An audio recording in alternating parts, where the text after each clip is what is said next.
नमस्कार दोस्तों, विद्या स्टडी में आपका स्वागत है। आज हम ये एनर्जी का चौथा पार्ट पढ़ेंगे, परंपरागत और गैर परंपरागत ऊर्जा स्रोत।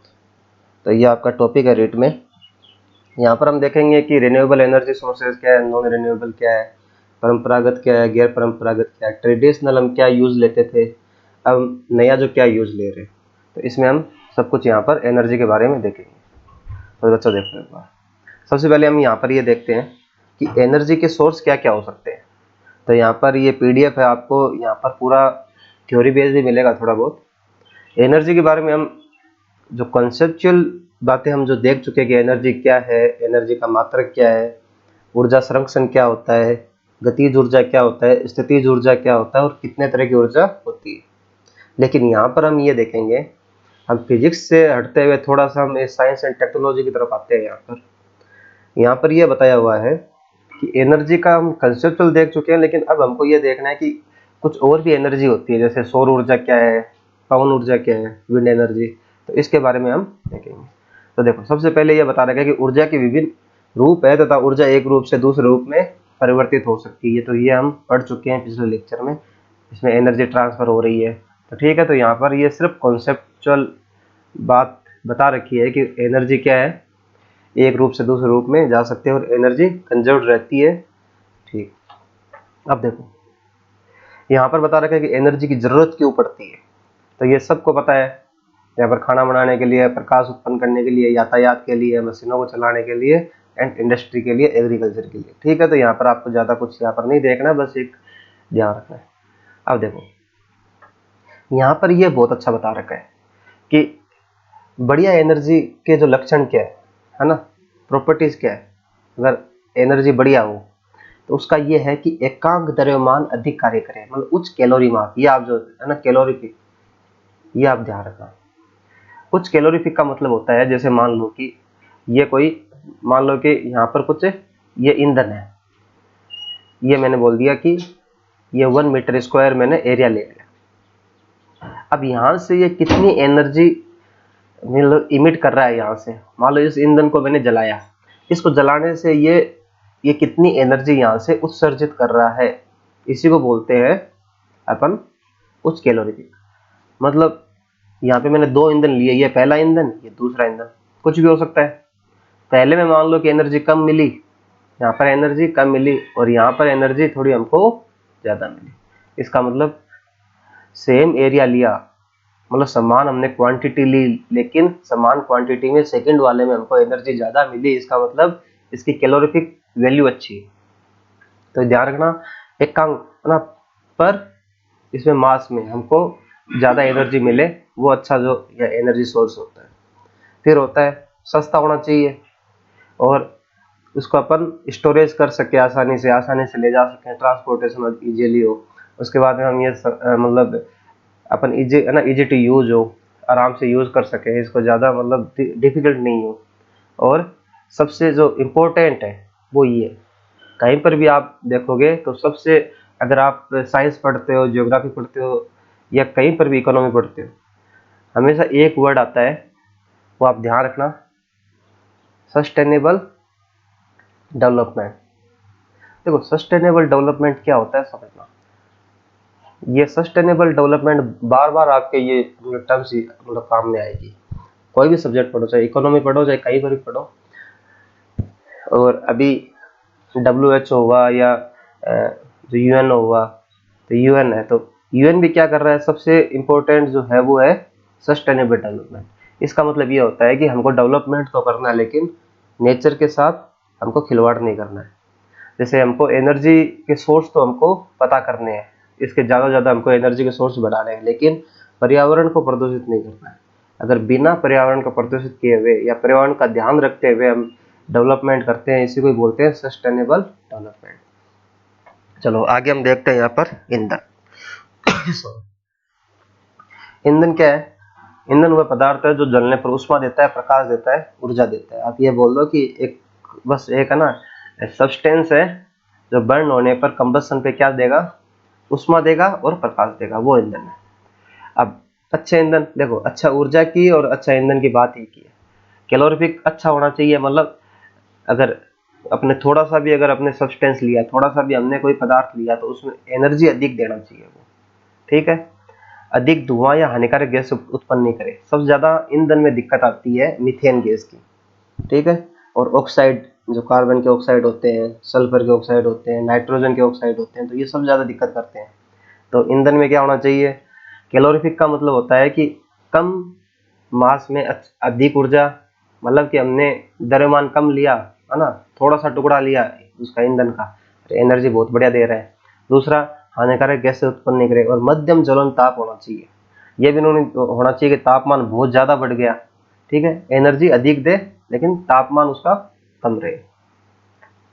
फिर वही बातें, मतलब सस्ता होना चाहिए, है ना, इजी टू कम्बस, मतलब ना कम्बस इजीली हो, और स्टोरेज और ये ट्रांसपोर्टेशन इजीली।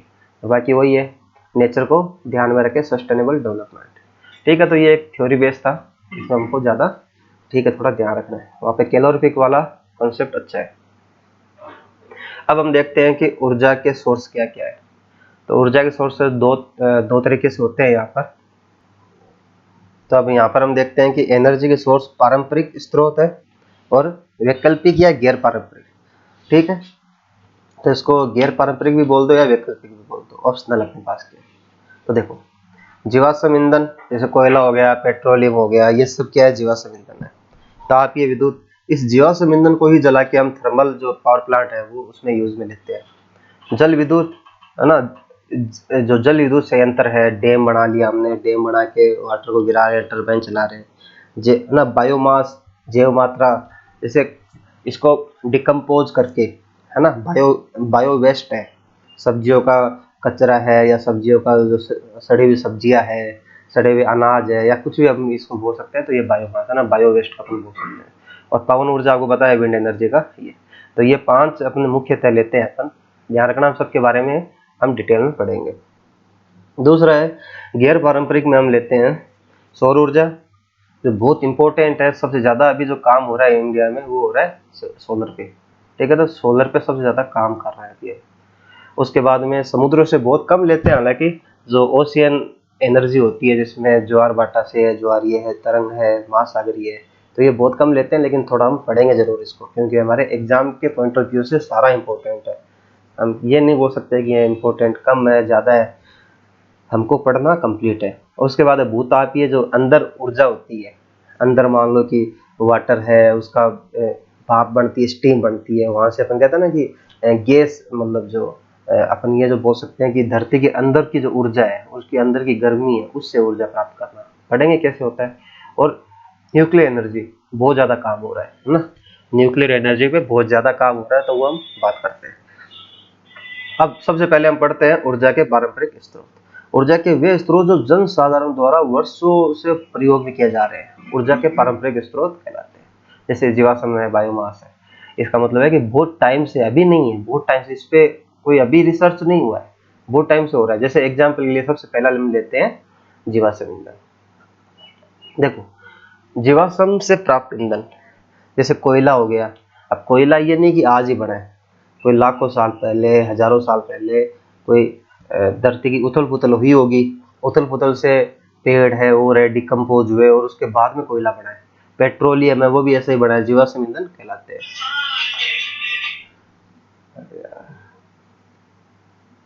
अब हम यहाँ पर देखते हैं, लाखों वर्षों से उत्पादन होता है, है ना, सीमित है ना, लिमिट में हमारे पास स्टोरेज है, और अनवीनीकृत है, मतलब इसको हम वापस नहीं बना सकते, नॉन रिन्यूएबल है, ये ध्यान रखना, नॉन रिन्यूएबल है। इसका मतलब ये होता है कि एक बार खत्म हो गया तो उसके बाद में बढ़ने में लाखों साल लग जाएंगे। और भारत में विश्व का 6% कोयला का भंडार है, और वर्तमान की दर के खर्च के हिसाब से 250 वर्षों तक तो ये पूरा खत्म हो जाएगा, कोयला अपने पास कोयला बचेगा ही नहीं। इसका मतलब हमको कहीं ना कहीं ऑप्शनल एनर्जी पे जाना पड़ेगा, जैसे हमने ना न्यूक्लियर एनर्जी हुआ, सोलर एनर्जी हुआ। क्यों हम बात कर रहे हैं, क्योंकि ये कोयला हुआ, जीवाश्म ईंधन है, कभी ना कभी तो ये समाप्त हो जाएगा। अब हम बात करते हैं जीवाश्म ईंधन जलाने पर उत्पन्न हानियां। हानियां क्या है, प्रदूषण क्या है, देखो ये भी हमको पता रहना चाहिए, ठीक है। तो सबसे इंपॉर्टेंट ध्यान रखना, जीवाश्म ईंधन को जब हम जलाते हैं तो यहाँ से मुक्त होता है कार्बन, नाइट्रोजन और सल्फर के ऑक्साइड। क्या ध्यान रखना हमको, जैसे CO2, NO2 और SO2, तो कार्बन के ऑक्साइड, नाइट्रोजन के ऑक्साइड और सल्फर के ऑक्साइड। और इससे ये क्या होता है, ये कारण है, किसका कारण है ये कारण बनते हैं अम्ल वर्षा के। एसिड जो रेन होती है, अम्ल वर्षा, एसिड रेन के ये रीजन बनते हैं। और आपने देखा होगा कि ताजमहल है जो संगमरमर का बना हुआ है, तो वहाँ एसिड रेन की वजह से ये उसका इरोजन हो रहा है। संगमरमर का जो मार्बल है ताजमहल का, उसका क्या हो रहा है, इरोजन हो रहा है। तो इसलिए ये दिक्कत है एसिड रेन से। तो हमने देखा कि ये वायु प्रदूषण में एसिड का भी, मतलब एसिड रेन का कारण बनता है और जल तथा मृदा के संसाधनों को प्रभावित करता है। ऑब्वियसली एसिड रेन होगा तो आसपास की जो जमीन है वो उसका फर्टाइल कम रहेगी, वो भी फर्टिलिटी भी उसकी कमजोर होगी, तो वो भी ध्यान रखना। उत्पन्न carbon dioxide green house gases को ध्यान रखना बहुत इंपॉर्टेंट है। तो CO2 है वो ग्रीन हाउस गैसेज है, और ग्रीन हाउस गैस होने की वजह से ये सारी है वैसे ग्रीन हाउस गैसेज जो अपन बोलते हैं ग्लोबल वार्मिंग, तो ग्लोबल वार्मिंग का भी कारण बढ़ता है। ठीक है बच्चों, तो ग्लोबल वार्मिंग है वो भी CO2 की वजह से होता है। दूसरा, जैसे गर्मी बढ़ जाती है, वैश्विक, इसको हिंदी में बोलेंगे तो क्या बोल देंगे इसको, ये वैश्विक तापन बोल देंगे, वैश्विक तापन। ध्यान रखना, वैश्विक तापन का ये कारण बनता है। अब कम कैसे कर सकते हैं, तो ठीक है, इसमें टेक्नोलॉजी विकसित करना, उसके बाद अपन ये बोल सकते हैं कि कम करना। सबसे अच्छा है कि इसका प्रयोग ही कम जो कर दो, ठीक है ना, प्रयोग कम कर दो, लिमिट में कर दो। इसलिए, या दूसरे ऑप्शनल आप सोचो, ठीक है, इससे इसका कम हो जाएगा। जैसे एग्जाम्पल के लिए एलपीजी गैस आने के बाद में इसका जो जीवाश्म ईंधन का प्रयोग ना के बराबर हो गया, कम हो गया। पहले हमने देखे होंगे जैसे कंडे हैं, लकड़ियां है, वो ज्यादा जलाते थे, लेकिन एलपीजी गैस के ज्यादा उपयोग की वजह से ये जीवाश्म ईंधन का प्रयोग क्या हो गया, कम हो गया। और कम होने की वजह से हम ये जो बोल सकते हैं कि प्रदूषण कम हो गया, कार्बन जो इमिशन है, जो कार्बन रिलीज है वो कम हो गया। अब हम बात करते हैं आगे, तापीय विद्युत संयंत्र। नेक्स्ट है थर्मल पावर प्लांट, ये सेकंड नंबर का था हमारे परंपरागत स्रोत में। देखो क्या है, सबसे पहले देखो एक बार ध्यान रखना, जीवाश्म ईंधन को जलाकर ही तापीय ऊर्जा घरों में विद्युत उत्पन्न की जाती है। तो ध्यान रखना, ये भी किससे बन रहा है, जीवाश्म ईंधन को जला के, ठीक है, कोयले को जला के। तो सबसे ज्यादा है कोयला। तो तापीय विद्युत संयंत्र में कोयला तथा तेल के, देखो सबसे ज्यादा अपने को ध्यान क्या रखना है, ये कोयले को ना, तो कोल सबसे ज्यादा यूज में आता है इसमें। तो कोयले को जला के थर्मल पावर प्लांट में ज्यादा है। और ये कहाँ पे होते हैं, जहाँ पे हमको कोयला और तेल ज्यादा मिले वहां पर ये होते हैं, ताकि ट्रांसपोर्टेशन में ज्यादा खर्चा नहीं पड़े, ठीक है। और ऑब्वियसली कोयला तथा पेट्रोल की अपेक्षा विद्युत संयंत्र का अधिक दक्ष होता है, ठीक है। तो कोयला तथा पेट्रोलियम, तो कोयला होता है वो अधिक, मतलब अच्छा रहता है इसके थर्मल पावर प्लांट के लिए, है ना, कंपेयर टू पेट्रोलियम। नेक्स्ट बात करते हैं हम, बस इतना सा ध्यान रखना है कि मतलब क्या काम आता है, किससे हो रहा है, ये किससे बन रहा है, बस इतना सा ध्यान रखना है। थर्ड हमारा था जल विद्युत संयंत्र। सबसे ज्यादा ये इंपॉर्टेंट बन जाता है क्योंकि ये काफी टाइम से अभी हम जो यूज कर रहे हैं। और इसमें बस ध्यान क्या रखना, जो मैंने बताया था आपको एनर्जी कंजर्वेशन में, ध्यान हमको ये रखना है यहाँ पर कि जो हाइड्रो इलेक्ट्रिक प्लांट है, जल विद्युत संयंत्र को अपन बोल सकते हैं, जो हाइड्रो इलेक्ट्रिक प्लांट है, इलेक्ट्रिक प्लांट, इसमें क्या हो रहा है, इसमें ऊपर से जैसे डैम बना दिया और डैम से ऊपर से अपने को वाटर गिराया जाता है। तो अपन क्या करते हैं, डैम बना के वाटर को ऊपर से या जल को ऊपर से गिरा रहे हैं। इसका मतलब स्थितिज ऊर्जा को, पोटेंशियल ऊर्जा को हम काइनेटिक एनर्जी में चेंज कर रहे हैं। क्या ध्यान रखना है, हाइड्रो इलेक्ट्रिक प्लांट में, जल विद्युत संयंत्र में गिरते हुए जल की स्थितिज ऊर्जा को विद्युत ऊर्जा में रूपांतरित, विद्युत ऊर्जा मतलब काइनेटिक एनर्जी, ठीक है ना, ये आप बोल सकते हो। जल विद्युत संयंत्र बांधों से संबद्ध है, तो रिलेटेड टू डैम्स है। जितने ज्यादा डैम होंगे उतना ज्यादा ये जल विद्युत संयंत्र, लेकिन जल प्रपातों की संख्या बहुत कम है। भारत में 25% की जो कंजप्शन है वो इसी से होता है, ध्यान रखना। पर्यावरण का देखो, इसके फायदे भी है, पर्यावरण की हानि नहीं होती है, क्योंकि वाटर वो क्या हानि करेगा, कोई पॉल्यूशन नहीं करता है और नवीनीकृत है। इसको वापस देखो, यहाँ पर हम क्या कर रहे हैं, वाटर की पोटेंशियल एनर्जी को स्थितिज ऊर्जा और गतिज ऊर्जा में चेंज कर रहे हैं। ये वाटर ऐसा नहीं है कि ऊपर से गिरने के बाद वाटर कम हो गया या ऊपर से ऊपर जाने के बाद वाटर बढ़ गया, ऐसा नहीं है। वाटर तो उतना ही रहेगा। ऐसा नहीं है कि इसका कोई लॉस हो रहा है, लॉस नहीं हो रहा है। हम बस सिर्फ क्या कर रहे हैं, हम इसकी डायरेक्शन को यूज ले रहे हैं सिर्फ, इसलिए रिन्यूएबल है ये। ठीक है, तो अब क्या है, बांधों का निर्माण, बांध रोकना, सिंचाई करना शुरू, और अपने डैम बना लिया हमने। तो डैम बनाने के दो फायदे हो गए, एक तो हम इसका सिंचाई कर सकते हैं और एक हम इलेक्ट्रिसिटी बना सकते हैं। तो डैम का क्या फायदा हो गया, सिंचाई में भी फायदा हो गया और इलेक्ट्रिसिटी में भी फायदा हो गया। ठीक है, तो ये हमारा डैम बनाने का फायदा हो गया। अब इसका देखते हैं हम आगे कि हानियां क्या है। हानियां इसके देखो, कुछ बेनिफिट है तो कुछ इसके नुकसान भी है। नुकसान क्या है वो देखो एक बार। बांधों के निर्माण से कृषि योग्य भूमि तथा मानव आवास डूबने का नष्ट। देखो, हमने डैम बनाया, मान लो कभी कोई डैम टूट गया या डैम में कुछ न कुछ दिक्कत आ गई, तो आसपास के गांव डूबने के मतलब ज्यादा एक संभावना रहती है। और जो खेत है वो जो खराब हो सकते हैं, जब फसल है और अचानक डैम टूट गया और पानी बहुत ज्यादा रेपिडली बहा, तो उसमें दिक्कत हो सकती है कि पूरा गांव डूब जाए। इकोसिस्टम नष्ट हो सकता है ऑब्वियसली, कि आसपास के गांव है और है तो वहां पर।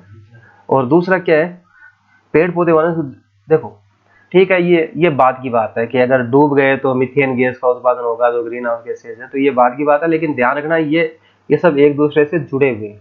अगर डैम टूटेगा तो नष्ट होगा इकोसिस्टम, इकोसिस्टम नष्ट होगा तो पेड़ पौधे डूबेंगे, मीथेन गैस है सड़ेंगे, मीथेन गैस करेंगे।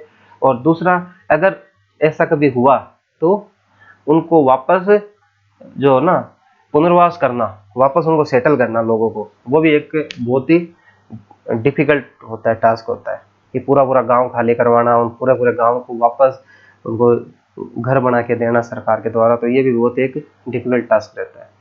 तो यहाँ पर देखो एक बार, जैसे मान लो ये कोई डैम हो गया, ये क्या है, डैम है, यहाँ से वाटर गिराया जा रहा है, यहाँ पर क्या लिख रखा हुआ है, टरबाइन है यहाँ पर।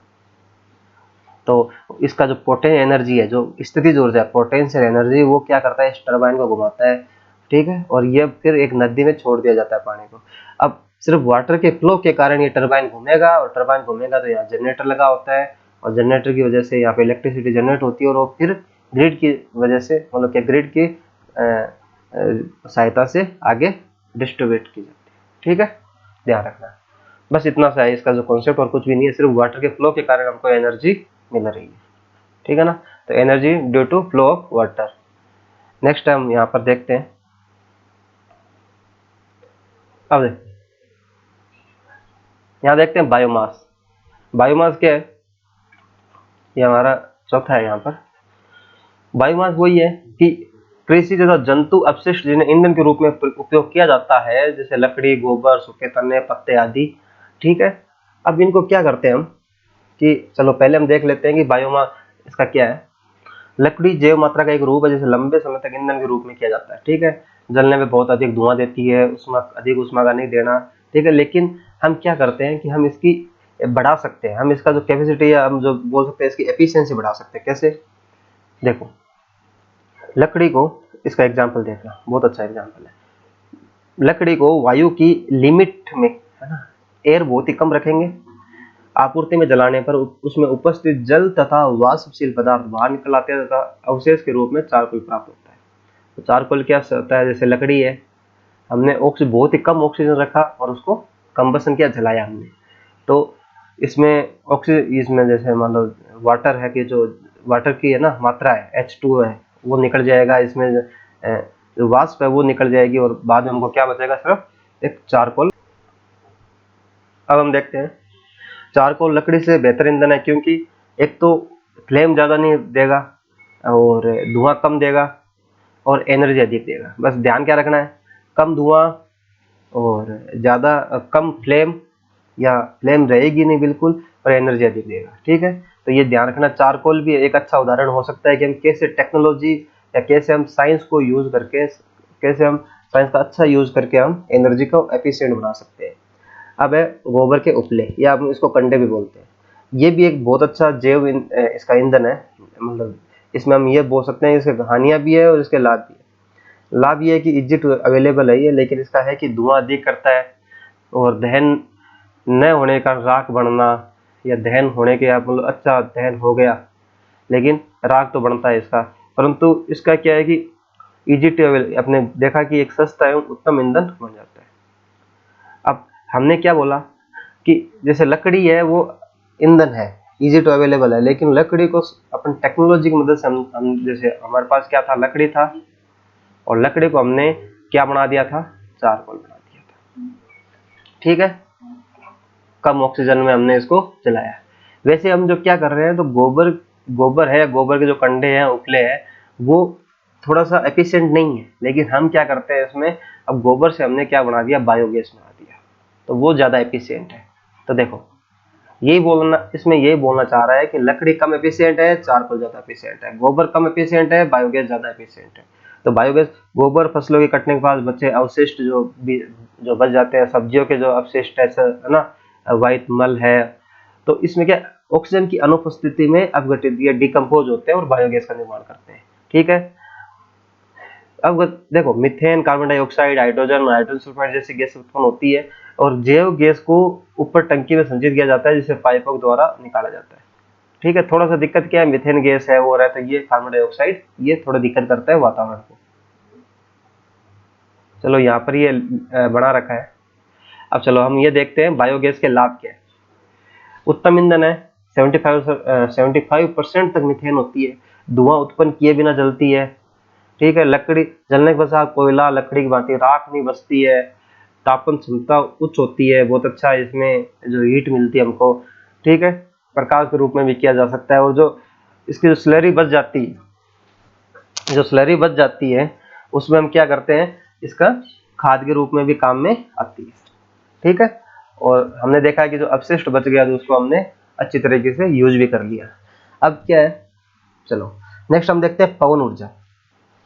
अब हम आगे यहाँ पर देखो, हमने देखा एक बार यहाँ पर लास्ट हमारा, देखो हमने जीवाश्म पढ़ लिया, ताप विद्युत संयंत्र पढ़ लिया, जल विद्युत पढ़ लिया, जैव बायोमास पढ़ लिया। अब हम लास्ट पढ़ेंगे पवन ऊर्जा, विंड एनर्जी का। चलो देखो बच्चा, सूर्य विकिरण, अब देखो सबसे पहले ध्यान रखना, जैसे मान लो कि ये कोई बहुत बड़ा ऐसे संयंत्र बनाया जाता है, पंखे जैसा, मतलब बहुत बड़ा ऐसे, और ये कोई एक हमने बना दिया, और यहाँ पर हम जैसे वायु आती है, तो वायु की गति के कारण ये क्या होता है, ये पूरा ब्लेड होती है, इसको बोलते हैं विंड एनर्जी में, तो ये रोटेट करती है। ठीक है ना, ये रोटेट हो रही है, और इसके फ्लो की वजह से इसके कारण टरबाइन चलता है, और टरबाइन से जैसे मान लो कि ये इसका फ्लो किससे बना हुआ है, टरबाइन से। ठीक है, और टरबाइन चलेगा, टरबाइन से हमें इलेक्ट्रिसिटी, हम विद्युत मिल जाएगी। ठीक है बच्चों, ध्यान रखना किसकी वजह से होता है, वायु में गति। ठीक है, पवन ऊर्जा, पवन की गतिज ऊर्जा का उपयोग करके, देखो पवनों की गतिज ऊर्जा हम पवन में गति है, उसका यूज हो रहा है सिर्फ यहाँ पे, कहाँ पे काम आ रहा है, जल, मतलब या जल को कुएं से खींचने में, अनाज की चक्कियां चलाने में, टरबाइन घुमाने में। ठीक है, तो ध्यान रखना ये इसमें पवन ऊर्जा का यूज है। बस ध्यान ये रखना कि यहाँ पर पवन की गतिज ऊर्जा का उपयोग हो रहा है, ये इंपॉर्टेंट है। अब हमको पता है कि एक ऐसा, मतलब विंड जो ये पावर, ये होता है विंड पावर प्लांट होता है, या जैसे पवन चक्की होती है, तो एक सिंगल नहीं होती है, क्योंकि इसका खर्चा बहुत ज्यादा आता है और आता, तो ये एक पूरा एक सीरीज में बनी होती है। तो बहुत सारी पवन चक्कियों को एक साथ स्थापित किया जाता है, जिसको क्या बोलते हैं, पवन ऊर्जा फार्म कहलाता है। बहुत सारी चक्की आपने देखा होगा, बहुत तमिलनाडु में दिख जाएगा आपको, है ना, यहाँ पर अलग अलग जगह। तो पवन चक्की चलाने के लिए पवन की गति 15 से 20 किलोमीटर पर आवर होनी चाहिए, सबसे पहली बात ध्यान रखना। ठीक है, बहुत लाभ भी है इसके, पर्यावरण का हितैषी है ना, सस्टेनेबल डेवलपमेंट में ये बहुत अच्छा इसका एक यूज हो सकता है। उसके बाद नवीनीकरण है, आप विंड है तो वो कोई नष्ट नहीं हो रही है ना, हवा ऐसा नहीं है कि हवा नष्ट होगी, हवा कभी चलेगी नहीं, हवा खत्म हो जाएगी, ऐसा नहीं है। तो वायु चलेगी, वायु की गति भी रहेगी, तो ये रहेगा, है ना, रिन्यूएबल है। और दूसरा क्या है, बार बार खर्चा नहीं आता है। ठीक है, एक बार, सबसे बार बार खर्चा नहीं आता, लेकिन एक बार इंस्टॉल करने में बहुत ज्यादा खर्चा आता है, तो इसकी कुछ लिमिट भी है। पहला लिमिट क्या है, बहुत ज्यादा हमको फार्म चाहिए, जगह बहुत ज्यादा चाहिए। दूसरा है कि इसकी पवन की जो गति है वो रहनी चाहिए, ऐसा नहीं है कि हवा चल ही नहीं रही है तो हवा। दूसरा है प्रारंभिक जो जब इंस्टॉल करते हैं एक बार तब बहुत ज़्यादा लागत आती है स्टार्टिंग में। और दूसरा, इनकी जो ब्लेड है ना, जो ब्लेड है उनको मेंटेनेंस बहुत ज़्यादा होता है। जैसे मान लो कभी कोई मुड़ गया है, या ऐसा मुड़ने का तो नहीं रहता, लेकिन मतलब कुछ भी इसमें दिक्कत आती है, ठीक है ना, तो इसके मेंटेनेंस को आती है। तो अब यहाँ पर ध्यान रखना कि ये जो ब्लेड्स है इसका मेंटेनेंस, मतलब इसका कॉस्ट बहुत ज़्यादा है, बस ये ध्यान रख लेना, मेंटेनेंस कॉस्ट बहुत ज़्यादा आती है, बस ये आपको ध्यान रखना है। अब क्या, डेनमार्क को पवनों का देश कहा जाता है। विंड जो पावर प्लांट है, जो विंड एनर्जी है या जो पवन चक्की है, वो सबसे ज़्यादा डेनमार्क में है। भारत पवन ऊर्जा द्वारा 5वां स्थान है ये पवन ऊर्जा में ना, विंड एनर्जी में। तमिलनाडु में कन्याकुमारी के निकट भारत का विशालतम पवन ऊर्जा फार्म है ना, तो ध्यान रखना वहाँ पे 380 मेगावाट अपन प्रोड्यूस कर रहे हैं हर साल। ठीक है बच्चों, तो अभी तक हमने पढ़ा है यहाँ पर जो परंपरागत एनर्जी सोर्स। अब हम पढ़ेंगे कि इसका ऑप्शनल क्या हो सकता है। अभी तक हमने पढ़ा, अभी तक हम ये यूज करते आए थे। अब हम जो नया क्या कर रहे हैं, हम जो टेक्नोलॉजी बढ़ रही है तो हम एनर्जी के मतलब क्या क्या हम नई एनर्जी यूज में ले रहे हैं। जैसे न्यूक्लियर हो गया, नाभिक एनर्जी हो गया, तो ये नई टेक्नोलॉजी से बढ़ने के साथ ही हुआ है। तो नेक्स्ट वीडियो में देखेंगे हम जो एनर्जी का 5वां वीडियो बनेगा, ऊर्जा का पार्ट 5 बनेगा। उसमें हम ये देखेंगे कि इसका गैर परंपरागत एनर्जी सोर्स क्या होता है, या इसको बोल सकते हैं वैकल्पिक या ऑप्शनल एनर्जी सोर्स क्या हो सकते हैं बच्चों। चलो, thank you very much. Next lecture में मिलेंगे।